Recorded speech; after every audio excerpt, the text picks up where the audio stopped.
नमस्कार छात्रों, हमारे पाठ्यक्रम में पेपर क्रमांक 16 के अंतर्गत पहला जो पाठ है भाषा विज्ञान, उसमें से हमने भाषा विज्ञान की पृष्ठभूमि देखी है, फिर उसकी भाषा विज्ञान की परिभाषाएं देखी है और इसी पाठ में से तीसरा मुद्दा जो हम अब देखने जा रहे हैं वो है भाषा विज्ञान विज्ञान है या कला। अर्थात इस मुद्दे से स्पष्ट है कि हमें इस मुद्दे के भीतर वो बात देखनी है या वो तथ्य देखने हैं कि जिसके अंतर्गत भाषा विज्ञान विज्ञान है और वह कला नहीं है। ये बातें थोड़ी सी समझनी है। देखिए, इस शब्द में जुड़े हुए विज्ञान शब्द से ही स्पष्ट है कि भाषा विज्ञान विज्ञान है। अगर ये विज्ञान नहीं होता तो भाषा विज्ञान नामक पेपर हम या उस प्रकार का नाम हमारे पाठ्यक्रम में नहीं होता। तो ये बात समझ लीजिएगा कि एक प्रकार का ये विज्ञान ही है, लेकिन हमें थोड़ा सा कला के पक्ष को भी जानना है ताकि हमें वो बारीकियां समझ में आ जाए कि कला किसे कहे और विज्ञान किसे कहे। और ये समझ जो है उसी के आधार पर हम तय कर पाएंगे कि भाषा विज्ञान को भाषा विज्ञान क्यों कहा गया है।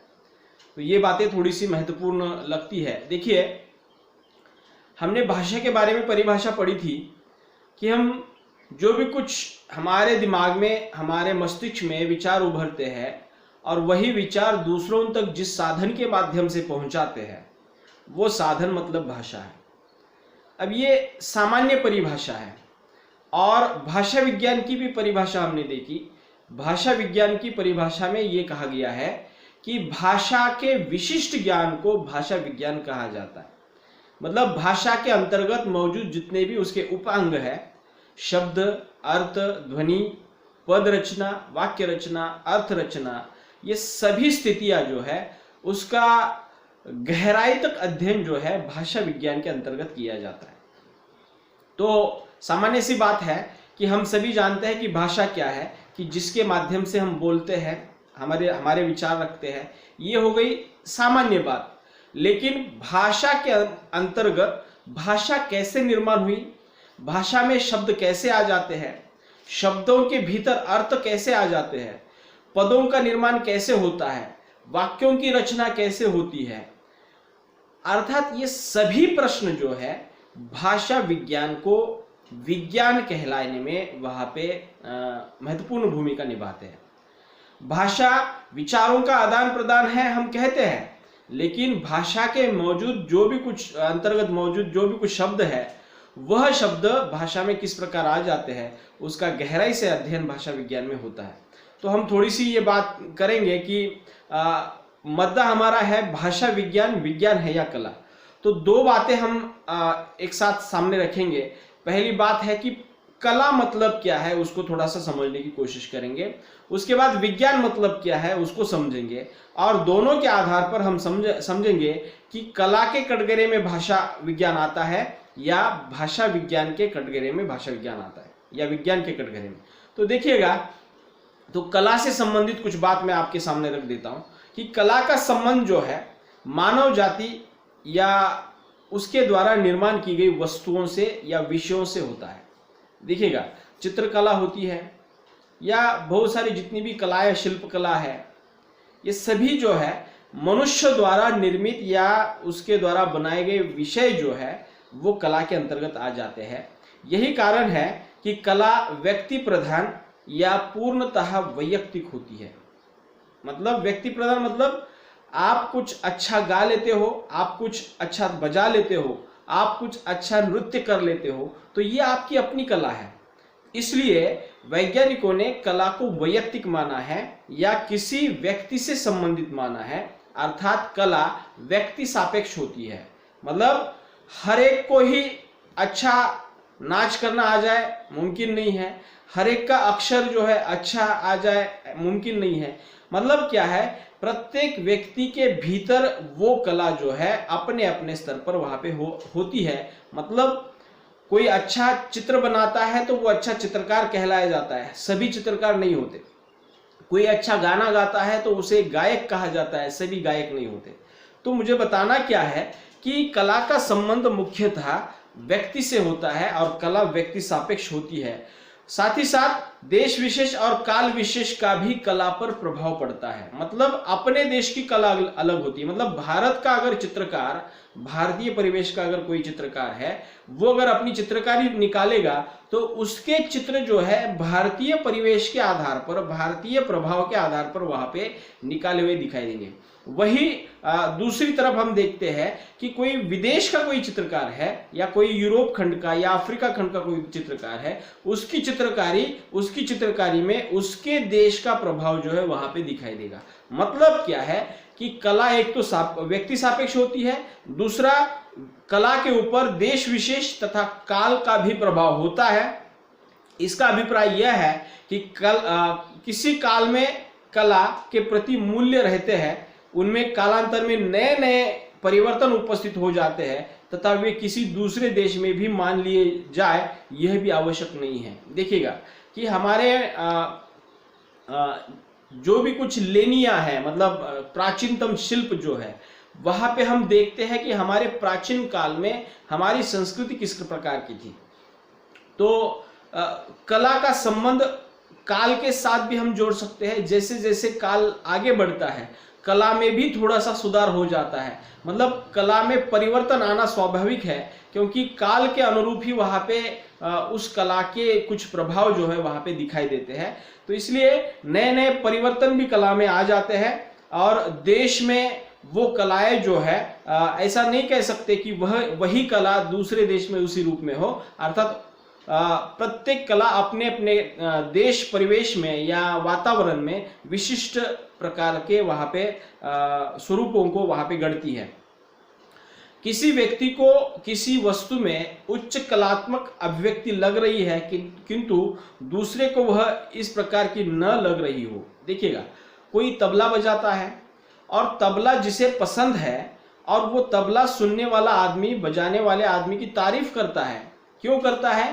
क्योंकि उसको पसंद है। और किसी को तबला सुनना या बजाना पसंद नहीं है और उसके सामने अगर तबला बजाया जाए, मतलब कला का संबंध जो है व्यक्ति के ऊपर आ जाता है।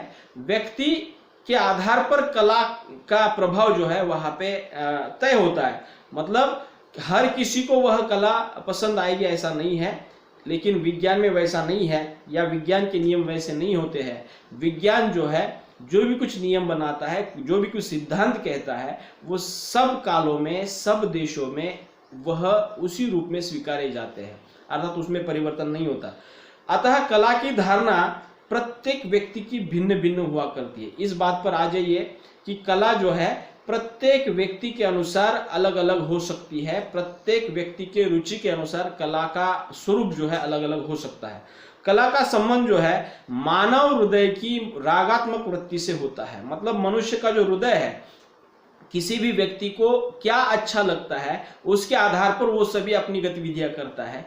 मतलब प्रत्येक व्यक्ति की रुचि अलग है। मानव हृदय की रागात्मकता से तात्पर्य है कि उसकी पसंद अलग है, रुचि अलग है। उसमें व्यक्ति की सौंदर्य अनुभूति का पुट मिल जाता है। मतलब हर किसी को हर चीज सुंदर लगे ऐसा कह नहीं सकते। तो इसलिए सौंदर्य की भी कल्पना जो है प्रत्येक व्यक्ति की अपनी अलग है। कला का उद्देश्य भी सौंदर्य अनुभूति करना है या आनंद प्रदान करना है। कला जो है, जो सादर की जाती है, उसके पीछे का मुख्य उद्देश्य यह है कि उससे आनंद प्राप्त किया जाए या सौंदर्य अनुभूति की जाए। मतलब सौंदर्य का वहां पे प्रस्तुतिकरण किया जाए, ये कला का मुख्य उद्देश्य होता है।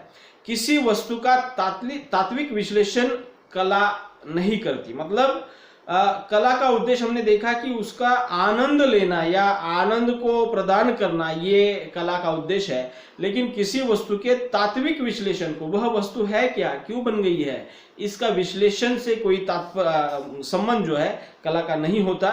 कला के स्वरूप की इन सभी विशेषताओं की कसौटी परखने से ज्ञात होता है कि भाषा विज्ञान कला नहीं है।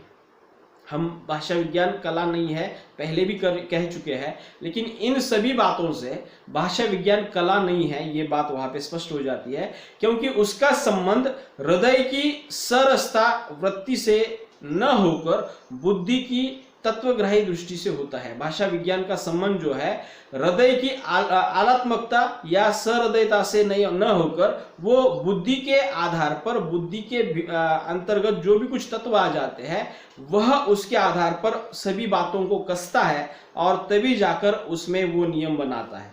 भाषा विज्ञान का उद्देश्य सौंदर्यानुभूति करना या मनोरंजन करना भी नहीं है। मतलब भाषा विज्ञान किसी के सौंदर्य को प्रस्तुत नहीं करता या किसी को आनंद देने के लिए काम नहीं कर रहा है, अर्थात वह तो हमारे बौद्धिक चिंतन को प्रखर बनाता है। बौद्धिक चिंतन को प्रखर मतलब भाषा कैसे निर्माण हुई, भाषा के अंतर्गत क्या क्या आता है, ध्वनि निर्माण होने के पीछे क्या कारण है। जब इन सभी प्रश्नों के उत्तर हमारे दिमाग में आ जाते हैं तो हमारी बौद्धिक प्रखरता जो है, हमारा चिंतन जो है और अधिक प्रखर हो जाता है। तो इसलिए भाषा विज्ञान कोई आनंद प्रदान करने वाली चीज नहीं है, वह तो हमारे बुद्धि के जो भीतर जो भी कुछ प्रश्न उभरते हैं उसका विश्लेषण प्रदान करने का काम भाषा विज्ञान करता है।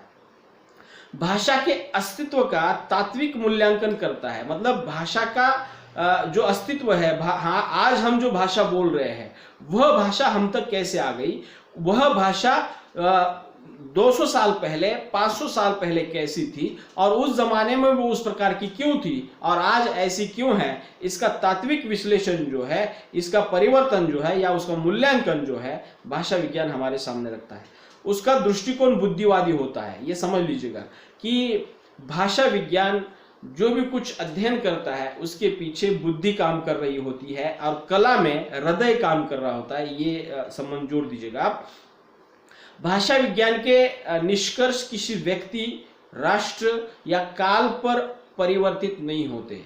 देखिएगा मैंने अभी बात कही थी कि कला क्या हो जाती है, व्यक्ति बदलने पर उसकी रुचि बदल जाती है तो वहां पे उसका आनंद का स्वरूप भी बदल जाता है। लेकिन भाषा विज्ञान के सिद्धांत या नियम जो है व्यक्ति या राष्ट्र बदलने दीजिएगा, हर जगह पे उसी रूप में वहां पे काम में लाए जाएंगे। उदाहरण के तौर पर समझाता हूं कि हम अगर प फ ब भ म ये ध्वनियां उच्चारित कर रहे हैं तो दुनिया के किसी भी व्यक्ति के द्वारा प का उच्चारण, ब का उच्चारण, भ का उच्चारण ओष्ठ ध्वनियों के माध्यम से ही वहां पे होगा या ओष्ठ स्थान के आधार पर ही होगा। ये भाषा विज्ञान बताता है। ठीक है, तो राष्ट्र या किसी व्यक्ति के कारण कला, भाषा विज्ञान में परिवर्तन नहीं आता, लेकिन कला में परिवर्तन आ जाता है। भाषा विज्ञान के अध्ययन का मूल आधार जो है वह भाषा है और वो मानवकृत भाषा मतलब मनुष्य द्वारा प्रयुक्त होने वाली भाषा। अतः भाषा विज्ञान को हम कला के क्षेत्र में नहीं गिन सकते। भाषा विज्ञान की उपयोगिता इसमें है कि वह भाषा सिखाने की कला का ज्ञान करता है। मतलब भाषा विज्ञान की उपयोगिता इसमें है कि भाषा सिखाने, मतलब हम किसी नए व्यक्ति को, मान लीजिएगा कोई अंग्रेजी नहीं जानता है तो हम उसको अगर सिखा रहे हैं, उस कला का ज्ञान जो है हम भाषा विज्ञान के माध्यम से कर सकते हैं। इसी कारण स्वीट नामक विद्वान ने व्याकरण को भाषा को कला कहा तथा विज्ञान दोनों कहा है। मतलब भाषा का जो व्याकरण होता है उसको कला और विज्ञान दोनों कहा है। वहां पे भाषा कैसे सीखनी है ये व्याकरण बताता है, भाषा का प्रयोग कैसे करना है व्याकरण बताता है। इसलिए स्वीट नामक विद्वान ने व्याकरण को भाषा कला के अंतर्गत वहां पे रखा गया है। भाषा का शुद्ध उच्चारण, प्रभावशाली प्रयोग कला की कोटि में रखा जा सकता है। मतलब भाषा शुद्ध रूप से कैसे बोली जाए, उसका प्रभावात्मक रूप जो है कैसे बोला जाए, ये हम कला के अंतर्गत गिन सकते हैं। लेकिन भाषा की छानबीन करना, भाषा के निर्माण के बारे में विश्लेषण प्रदान करना, भाषा का और शब्दों के अंतर्गत जो भी कुछ संबंध है, शब्द और अर्थ का संबंध, उसका विश्लेषण प्रदान करना, ये भाषा विज्ञान का काम है।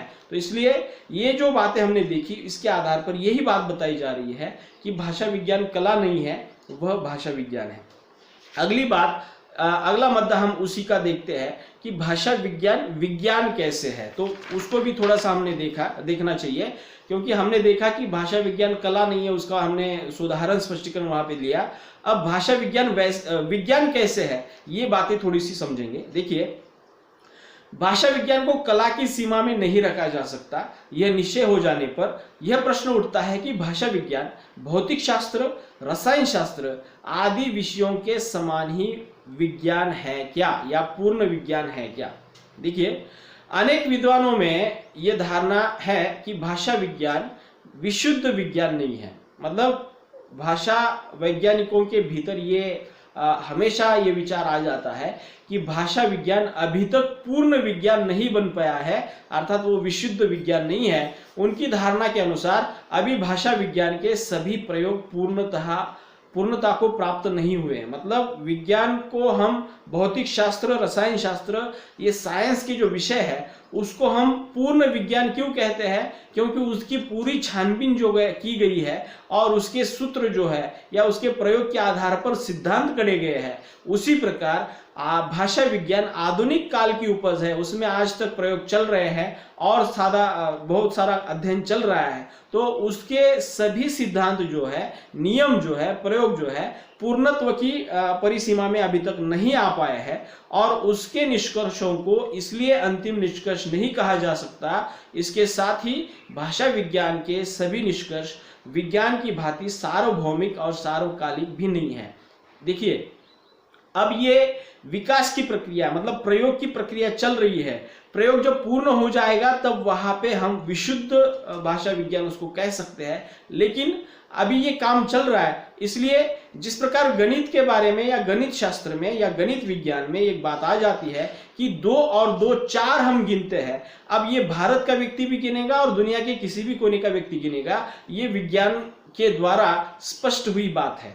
तो सार्वकालिक विकल्प रहित निष्कर्ष जो सर्वत्र स्वीकार किया जाता है, मतलब 2 और 4 ये सभी जगह पे सभी काल में ये स्वीकार किया गया। भाषा विज्ञान के पास इस प्रकार के विकल्प रहित निर्विवाद निष्कर्ष कम अधिक मात्रा में है।